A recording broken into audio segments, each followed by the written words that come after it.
So you want to know what's going to be on the quiz on Monday and how I'm going to quiz it. What in the world? Well, the first thing is the first thing you have to make sure you understand is that.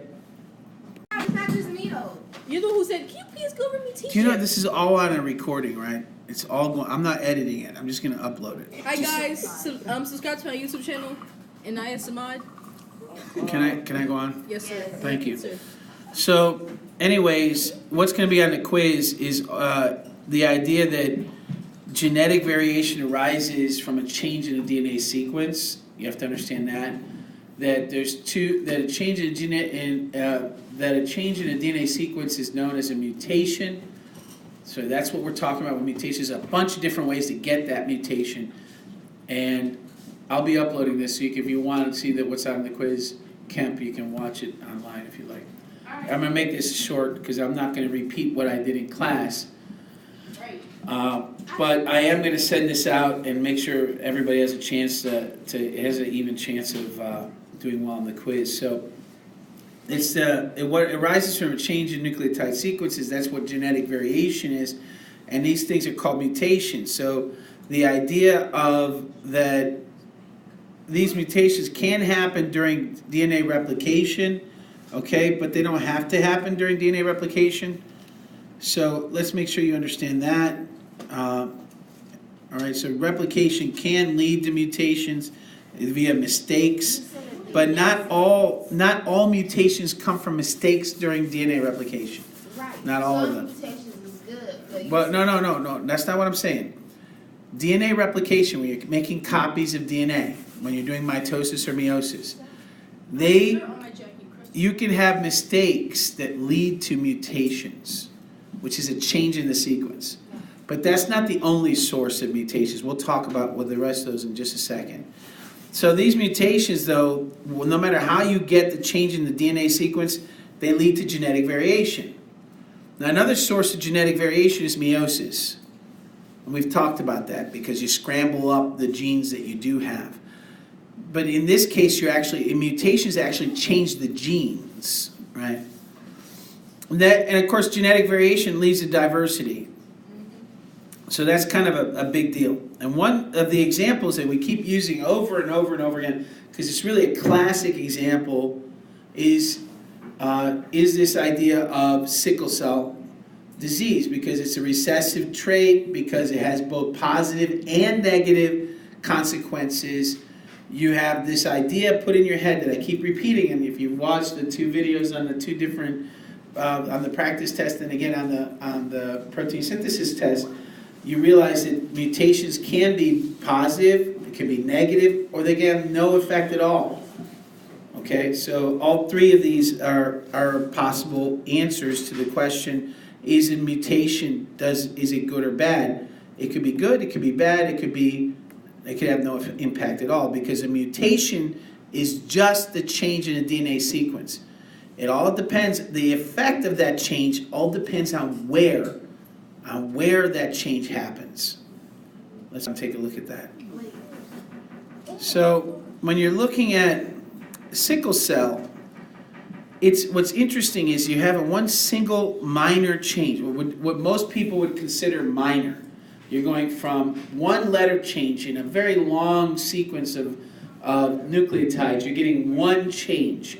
But that one change has consequences they're tremendous consequences. A change in a DNA sequence leads to this beta chain, the beta 1 and the beta 2, getting changed to the point where they end up sickling the red blood cell. Now, because you have alpha chains and beta chains, you can get this change, this kind of mutation happening in either the alpha or the beta. When it happens in the beta, we call it sickle cell. When it happens in the alpha, it's thalassemia. And we've talked about how that has kind of racist roots on why that happened. Go ahead. Wow, if it's sickle cell and you said it's coming from the root, how do they know when they test it, see if they have sickle cell? See, that's what's sad, is that when they did this, they didn't know where the gene was, what it was. They just knew that the symptoms were the cell sickle and the people got anemia. But because of the time, which is in the 1920s and 1930s, they had, they classified people with sickle cell. They called it black blood, right? People had blood from black people, and so they didn't want to associate white people with that. So when they saw the same symptoms in people with thalassemia, they called that disease something different, even though the symptoms were the same. Later on, we found out that there is a slight difference. There is an alpha chain difference in the thalassemia and sickle cell and the beta chains. But they had a real hard time explaining why they made that difference before they realized that there was a DNA difference, okay? So it again goes back, the reason I bring that up is again goes back that we must try to keep science separate from religion and society as far as our biases and our racist thoughts or even our biased thoughts on what we believe is the truth.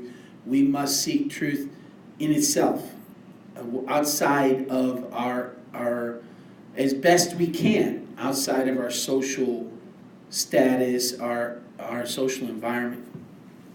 But in any case, moving on. So again, the change is a small change, and you see it here. You see it happen in the normal sequence. You have an A. In the sickle cell sequence, you have a T. That's the only change. And because of codons, because you get GAG going to GTG, you're changing the amino acid from glutamic acid to valine, which means you're going from a polar amino acid to a nonpolar, which causes it to stick to stuff, which causes the cell to sickle, which causes all the symptoms. So that one little change causes a lot of issues. And again, what is it that I'm going to ask you? This you should know by now. You had it in the homework, you had it on the test, you had it, 100 different ways, right? You covered over in Dissipatus class. That should not be an issue. So let's go on to the next step. Now this is where we start to get into the stuff that's going to be on the quiz for sure. Now we know this. This is just looking at the universal codon chart, the universal code for protein synthesis, and you went and looked at, and you can see the change. We went from CTT to CAT, which went from GAA to GUA, which then meant the glutamic acid to valine. We looked at that, and we just saw it in one of the other charts. But these are the four you must know. For guaranteed, the big point on Monday is that you have this thing called a point mutation, which is one single change in the DNA sequence, which leads to a missense or a nonsense or a silent mutation. And we'll talk about what those three are in just a second. And frame shift is because you have an insertion, you added a bunch of DNA, or you took one out. Just take one nucleotide out or put one in anything but a factor of 3. If you do them by threes, like you do 3 or you do 9 or you do 6, that won't cause a frame shift. But if you do a factor of 1 or a factor of 2, anything that's not a factor of 3 will cause a frame shift. Is that clear? And why? Because we're reading. This is read by what? The RNA sequence, the DNA sequence is read in threes, right? We're making codons, right? What's So the anticodons? Because when you do codons, then you have to take the anticodons are just how which tRNA matches it. So that's why we try to do everything with codons. We try not to worry about the anticodon, except when they give you a problem where you have to match them. Does that make sense? Yes, fine. So we try to do everything in codons. In some of the problems, like some of the practice problems you had, they threw a horseshoe at you and they said, "Here, why don't you go ahead and try to do it with anticodons," which they can do. That shouldn't be hard. You know the anticodons on the tRNA. You know the tRNA is carrying the amino acid. But you're always going to read this chart unless it says anticodon here somewhere. This is always going to be the codon. You're going to use the codon to do the translation rather. So, do you guys want to take a pause and go get your sandwiches? There's sandwiches. Yeah. There's sandwiches. The table. The table in front of the office? Yeah. All right, so go ahead and take a pause real quick and we'll continue this in a minute. Okay, when you're talking about mutations, remember one of the things that they're going to that you're going to have to realize is that if you have a mutation outside the gene, and even really you got to think about outside the promoter region termination sequence, you're not going to change the gene. So you're not going to see the impact. That's one way to get a silent mutation, having a mutation outside the gene itself. Now, when we're dealing with a missense is when you have a mutation, and a point mutation that changes, missense meaning... Don't it substitute the amino acid? That's right, so it changed the amino acid. And the key is that missense means, sense means meaning, and miss means it's wrong or you missed the boat, right? So you're changing the amino acid. So by changing the amino acid, you've changed the meaning of the sequence. And so missense is exactly, a missense point mutation is exactly what sickle cell anemia is, right? Because you're changing one amino acid for another. Nonsense is that where you change the result, where you don't get any meaning at all.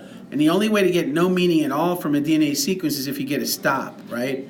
So if you get a stop, if you have that point mutation and it changes to a stop codon, right, which you can find here. I think this one, we agreed we had some issues. No, here they are. There's all three. If it's one of these three stops, then it's called the nonsense mutation. Silent mutation, and a silent mutation is when you have a mutation that doesn't change the meaning, doesn't change the sequence, the amino acid sequence. So when it change the base pairing? it changes the base pairing, but for whatever reason, it doesn't change the amino acid. We're going to go through it, and you're going to see it in a second, okay? So one way of getting a silent mutation is to have it out here, outside the gene region, right? Yeah. Or the other way to do it is, let's take a look at it deeply here. The other way to get it is when you get a change, look at it carefully, you get, instead of UUU, you get UUC, you change this one, right? But what did you have? Did you change the amino acid? No, because it's the same. There's redundancy in the code. So what happens is that when you look at UCU, if you change it to UCC, did you change the amino acid sequence? No. So these are silent mutations. They change, so it is a mutation, but they don't change the amino acid, so there's no consequence to it. Now, on the other hand, if you look at some of these, if you say CAC, let's take a look at CAC. Do you see it up here? CAC, if you change it to CAA, you just change that one, right? But you change the amino acid. Now you have a missense.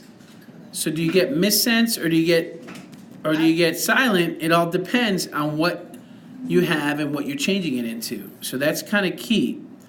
Now frame shift is when you're adding sections of DNA. You only get a frame shift if you add in any number that's not a factor of 3, right? So if you add 1, if you have 2, if you add 4 or 5, these are going to change the frame. And so you'll have a big change. Usually they lead to they're lethal mutations. Let's take a look at what we're talking about. We're talking about a DNA sequence that looks like this, ACG. You're changing to ACT. That changes, the original mRNA was UGC, which gave you cysteine. But now you change it to ACT, which is UGA. And now what's UGA? Stop. It's a stop, and so the protein's actually shorter. The protein actually becomes, so this is nonsense. This is called the nonsense mutation. All right, so when we look at So you're going to give us this chart and then we're going to have to... what you're gonna get a chart, like always you have this chart, then you're gonna get a mutation, and then you're gonna have to tell me, is it missense, nonsense, silent, or frame shift? And so you got to be careful. You have to read it carefully. Now let's take a look at this one and say DNA. This is your DNA. If you deleted this, if you got rid of this A, so your DNA was this, right? But you got rid of this, right? So that led to your RNA getting the RNA-U got deleted. Let's see what the consequence of that would be. You're going to get a frame shift, by the way. That's what happens. Anytime you delete a nucleotide or add a nucleotide that's not a factor of 3, you get a frame shift. Oh, it has to be a factor, something not a factor, more or less than 3.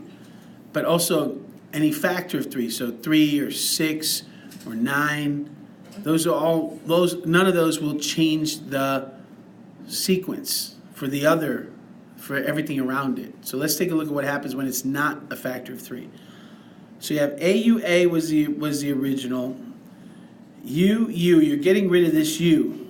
So you see the sequence, what you're doing here is you got rid of one U, so you just changed this amino acid, right?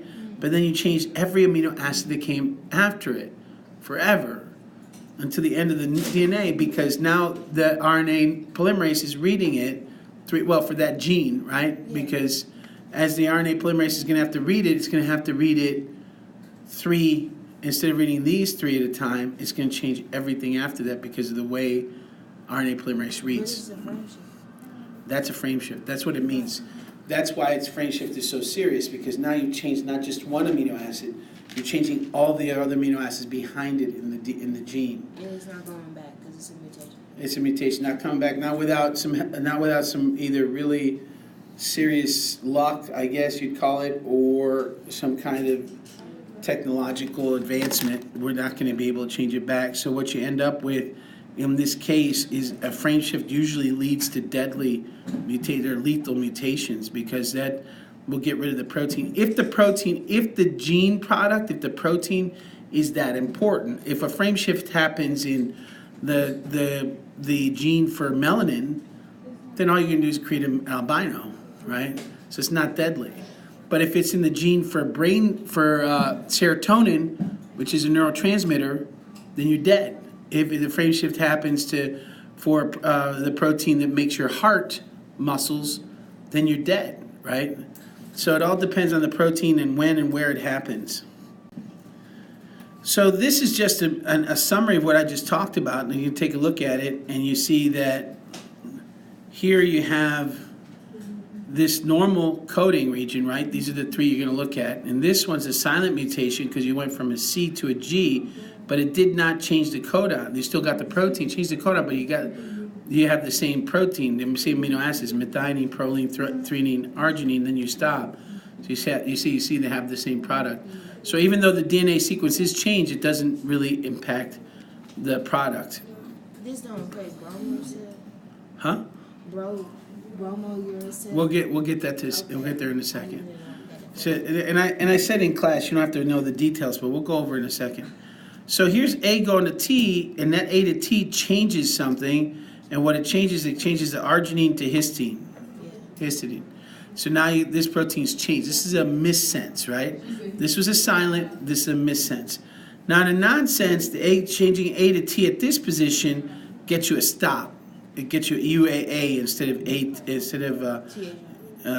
of getting TUAU, right? Yeah, UAA gets you a stop, and now you only have 2 amino acids in your polypeptide. So you've literally made a real big change in it. This you have a nonsense. It doesn't make sense. You're stopping it. Does that make sense? All right. So it's logical. Everything's clicking. We're moving on. Yeah. So remember, a frame shift is a big deal. Let's take a look at that. And if you take it as we said, as I did in the drawing earlier, if you have a DNA. And this is your DNA, and you're adding something, right? So you had ATTCC, and now you add this. Now you've changed everything after that.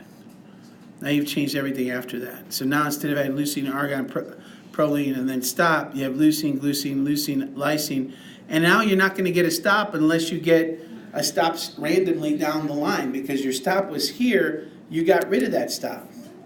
So now the protein is going to be much longer. Again, probably deadly if it's in a protein that it makes a difference. That's a frame shift. This is a frame shift. So frame shifts are deadly. That's where in this case, we're adding some DNA, right? But if you subtract it, again, it's the same thing. All right. So some details you need to really think about is,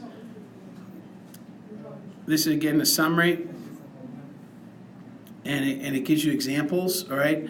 So no mutation, you get B protein is produced by the B gene, no problem, right? In point mutation and base substitution, is still you get a substitution of base. B protein is inactive because a changed amino acid disrupts the function.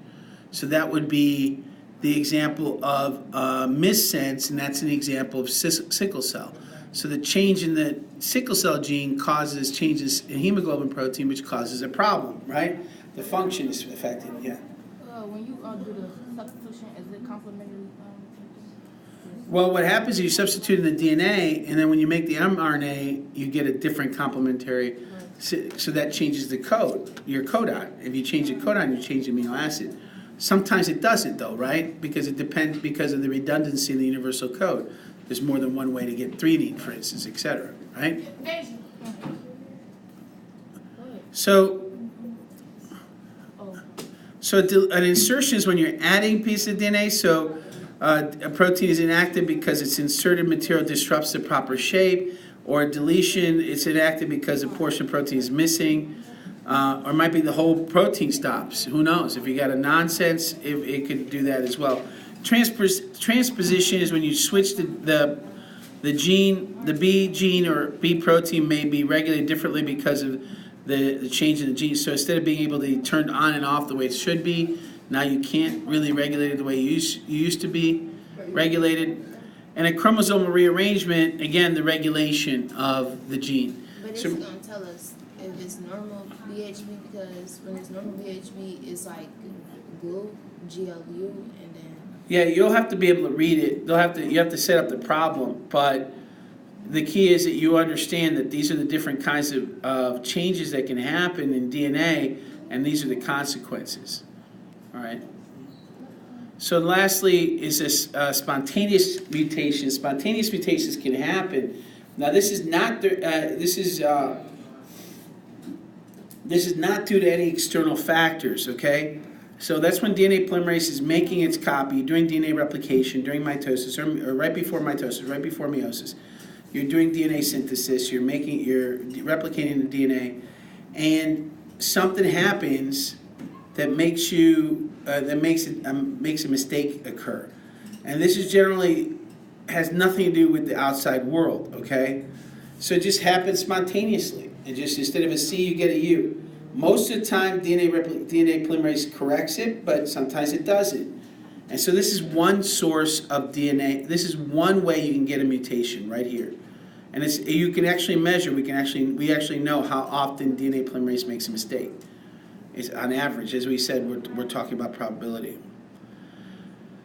Do not worry about the details here. Don't worry about. I don't have to know Now, when we're looking at this stuff, just all you need to know about this is that ionizing radiation, X-rays, these are external things that can impact you getting mutations, but also chemicals. The chemicals like the bromouracil that the document discusses. Any kind of carcinogen, cigarette smoke, marijuana smoke, burnt food. These are all sources of chemicals that can stimulate mutations. So anytime you have free radicals, anytime you have what we call mutagens, they can cause your cells to start the DNA to mutate. And it just takes one mutation in the wrong place to start cancer, for instance, or to start to change a protein from one form to the other, which could be beneficial, or it could be harmful, or it might not make any change at all, right? However, the point is that it's either a spontaneous generation, which happens during DNA replication, or you're being hit by radiation from outside or chemicals from outside that change it, that cause mutation as well. All right? And that's it. That's all you need to know. You're not going to ask about like that a chemical can change your DNA, like the CRISPR thing? No, Okay. I'm not going to talk about that. Okay. So all the stuff on that quiz is going to be the stuff we talked about in class. And that's it. Okay. All right, it's time to go. Yep. Thank you. No problem. You got to get out of here, though, because we...